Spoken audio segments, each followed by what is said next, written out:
second straight game.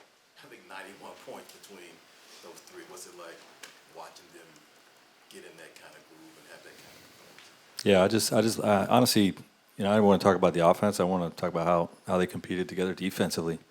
This team is, even without Halliburton, putting up really impressive offensive totals. He scored 74 points in the second half against Boston without Tyrese. They've scored 126 twice on this trip without Tyrese. And, they're very difficult to guard, number one offense in the league. So we knew it was going to be a challenge defensively. Our guys really sat down and guarded and really grinded this game out. And then, like you said, offensively, any one of those three guys or all three together can really get going. Tonight KD had the big stretch in the fourth and ended up with a 40-piece. I want to just highlight Bradley Beal. When we needed a bucket in the fourth, a couple different possessions, he came through and made some big buckets and some big defensive plays as well. And, Book was great too. So, the three of them really stepped up. Great composure in the fourth. We knew they were going to make a run. They made a run to start the fourth, and our guys didn't let go of the rope. They stayed in the fight and stayed poised, and were able to pull out the W. How much more comfortable are you getting with that lineup, with Kevin at the 5? Yeah, it's new. There's still a lot to unpack there. In terms of the creativity we can use with it, and the execution defensively. But it was big for us tonight. And turnovers, I know it was you guys had 17 for 20. Is that just still was that Indiana speeding you guys up? Because they didn't do a lot of doubling, it felt like. Yeah, no, they don't double a lot. They just try to guard their own. And they don't leave the 3-point line either. They just they ask their guys to compete on the ball and try to stay out of rotations as much as they can. They give up the fewest threes in the league. As a result, they give up a lot of points in the paint, but they give up the fewest threes. And so our guys got to go make one-on-one plays, and our guys did that.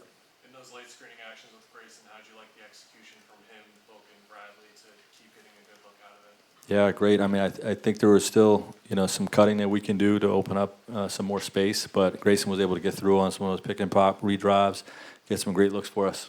When Kevin has it going in a matchup like this where you want to get him the ball, how do you balance that but also keeping the pace up? Is cutting something that comes to mind for you? Yeah, cutting and just understanding how they're going to react and how they're going to respond to him getting hot. And we had some possessions where we tried to force it into the post to him. We had some turnovers that way. A lot of our turnovers, Dwayne, you asked about, were whistle turnovers, offensive fouls, and that can be frustrating. But our guys played through it, got the W. Did you have it on your radar when you realized you'd be working with Brad that he could guard up positions the way that he's been able to, whether primary or switching? Yeah, not really. He's exceeded my expectations with that. I knew he's a physical defender, but he's really stepped up in terms of guarding bigger guys and just being a great containment guy. He's really gifted defensively. So like I mentioned earlier, he had a couple big buckets, but he had some great containment plays in the fourth quarter as well. And Bradley was a big part of this W. Coach, you guys are on a 5-game win streak right now. What do you think is clicking the best for you right now, and what do you want to see your team improve on? Health is the number one thing, and we're continuing to evolve as a team and grow. All of our guys, not just the big three, the role players, the guys that are coming off the bench, but also like Grayson, Nurk, Eric, those guys finding their spots to be effective. And, I think we're really, really committing to the defensive side of the ball. And I think KD, a few games back, set a tone with guarding Kawhi, guarding LeBron, and, he's really been vocal, and his leadership has been great in the last few games as well. Just setting a tone for our guys, communicating more than usual, and he's a big part of this. Coach, in the past, you've kind of had like a defensive anchor on the teams that you've coached. Would you say that KD's kind of taken in that role now? No, I wouldn't say he's the defensive anchor. Like a Hibbert or Anthony Davis or something like that. For my past, I would say Nurk is doing a great job with that. Being a big body 7-footer, committing to everything at the rim, but. For KD to take on the matchups that he's been taking on has been spectacular, and nothing short of that. Like he's really, really stepping up on the defensive side of the ball. Have you ever seen a guy score 40 and not go to the free throw line? I don't think so. We saw that. We were just talking about that as coaching staff, and he's getting hit too. Yeah. It's not like you know, he's out there and just shooting jump shots the whole time. He's getting hit on the wrist. He's getting shoved in the hip, you know, getting pushed in the back when he's going to the basket. You know, we'll be sending some clips in on tonight's game. How about 4 of your guys scoring 104 and your 117 points? It's pretty odd too, huh? Hey, the open man is king. You know, I mean, they're sharing it to each other and trusting each other, and they know what to do with it. Just wondering about Book's face when he went down with that hard foul on that breakaway layup. Is he looking all right? I don't have an update on that, but he was able to finish the game, so I think he's fine. Just wondering about, started off really hot, 5 for 8 in the first, and then tapered off, going 4 for 16. So wondering if he's basically at a point of emphasis to just facilitate when he's not getting his shots going towards us. Yeah, I don't know. I mean, I'll have to look at the tape. You know, he had to score 52 last game. So, I mean, he's at the top of their scouting report. They had 10 eyes on him every time he touched the ball, even though he started strong. You know, it's a different approach when all 5 guys are locked into you. So that probably has something to do with it. So the 2 challenges also overturning fouls into non-fouls, which is kind of odd also. Is that going to be part of your report? I take pride in trying to win my challenges, yes. Coach, with Beal being able to attack late, you guys had generated some mismatches and good shots, but they just hadn't fallen. How important is it to have a guy like Beal who can get downhill and kind of sense that moment? Yeah, he's got a different downhill thrust than anybody on our team, you know, and you know, whether it's his own matchup, it's pick and roll, pin down coverage, or trying to target a defender that we want to go at. You know, he's incredibly valuable from that standpoint. Some stop you got there at the end of the game, and what were you seeing on that led you to playing the way you played? I mean, we just wanted to show some resistance. I think late game they were, you know, just coming downhill full speed at us, and you know, just trying to draw any contact. So just trying to slow that down and, you know, just secure the game. Curious to ask both of you. I think it's the second straight game that you, Kevin, Devin, and Brad scored 91 total. Just maybe what's working offensively with you 3 in particular out there together. I feel like they played it straight up. And when teams do that, we're going to be aggressive in it, you know. We're efficient, moving the basketball. 16 turnovers, but I still felt like we kept the ball in their hands for the most part. But, yeah, when they played it straight up and they were switching everything, we just tried to do our best to be aggressive going downhill.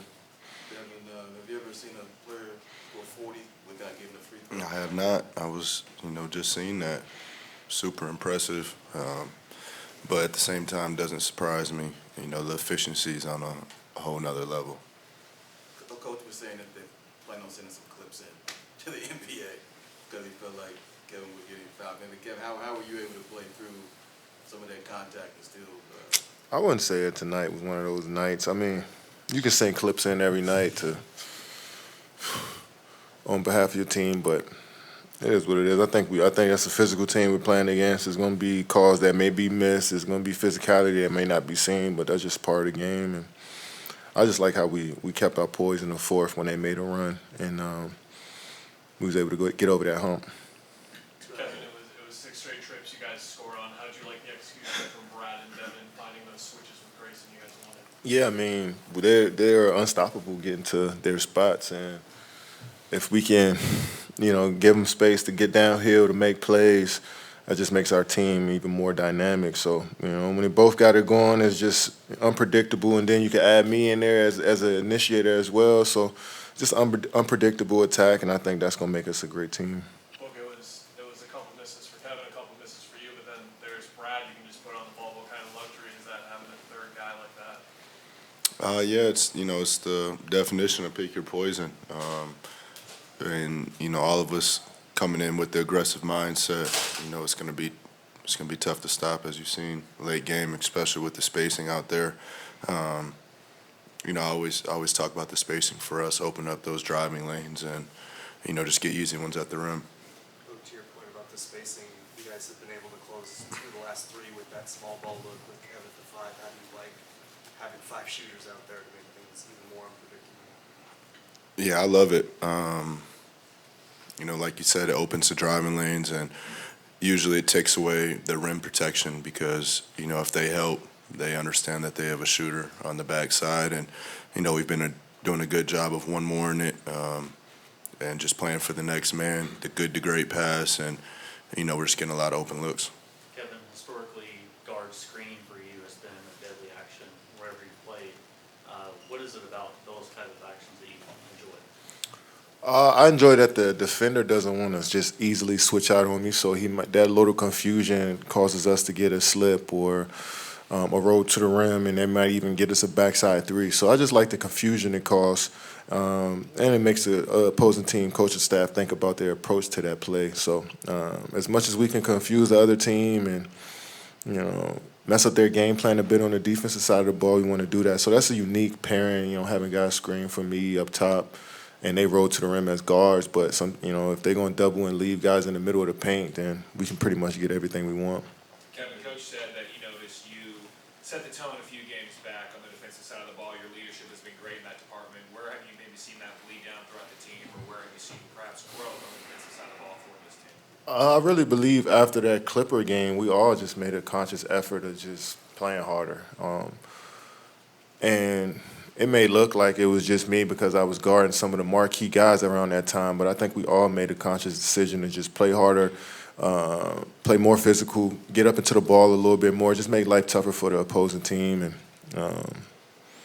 since I'm old and I was guarding some of the best players around that time, it just seemed like it was all me. But I think as a collective, we made that decision. Look, I know it's obviously called the Big Three for a reason, but is it sustainable for you three to score 90 points a night like this, or do you think in the long term at least you need more from the rest of the guys? Well, like Grayson Allen shooting 50, 40, 90?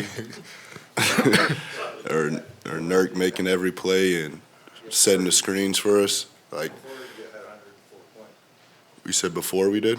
Yeah, before you did. Yeah, I mean, we trust the guys in here, and everybody's understanding their role. I think people are understanding where their shots are going to come and when to be aggressive, and understanding setting good screens for a guy like this or Brad is going to open up everything, honestly. So we have the talent. We trust all the guys in here. Well, I'm wondering about after you had the hot start 5 for 8 in the first and then went 4 for 16 and thereafter, was the point of emphasis to basically push the pace and be aggressive, facilitating, not just scoring? You said, is that what was the question? The point of emphasis just to facilitating and knowing that your shot was. Yeah, it was just missed shots. It has really nothing to do with how they were guarding or what they were doing. I like the shots I got. A lot of similar to ones that I had in New Orleans, and I think that's my job every night to make sure everybody's involved too at the same time. So, yeah. Can I quell basically the chatter about the need for a true point guard? You said what about it? Does that quell the chatter about the need? I mean, let's just keep playing these games and see how everything turns out.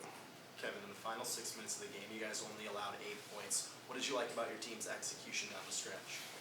We stayed body on body. We didn't help too much. We play a small lineup and we start switching everything. The opposing team wants us to draw us in so they can kick out for threes or just play faster than us. So we was able to match their physicality and their speed and keep bodies in front of bodies. And you seen with that last play, Book got the steal. And I think we just made solid one-on-one defensive plays to end the game. Look, as someone who grew up in Grand Rapids, can you provide a perspective on what the Lions did tonight? No, because I've never seen it. But this one's for the whole city, for the whole state. There's been a lot of Sundays of family gatherings that all turned out the same. So now for them to be in the position they are, I think they've done it since '91, and I wasn't alive then. So it's history right before our eyes. Any Niners fans on the team that you got to watch out for? I'm sure they're somewhere. We'll see. They'll come out. Kevin, it's been a topic throughout your career. You're listed at 6'10", but how close are you really to 7 foot? A few inches away. Why do you prefer to be listed at 6'10"? I really am 6'10". Really? Yeah, I got measured for the last 2 seasons. Yeah, I'm 6'10", 3/4, maybe 6'11" with my shoes on, but bare feet, I'm 6'10". Is there anything about 7 foot you just want to stay away from? I'm just not gonna lie, I'm just not 7 feet. But I play big. I play big, so I got long arms, so it may look like it, and I can guard 7-footers sometimes. But no, I'm 6'10", 6'10" wing player. Well, can you 6'6"? Me? 6'6"? Yeah, 6'5". Round up. 6'5".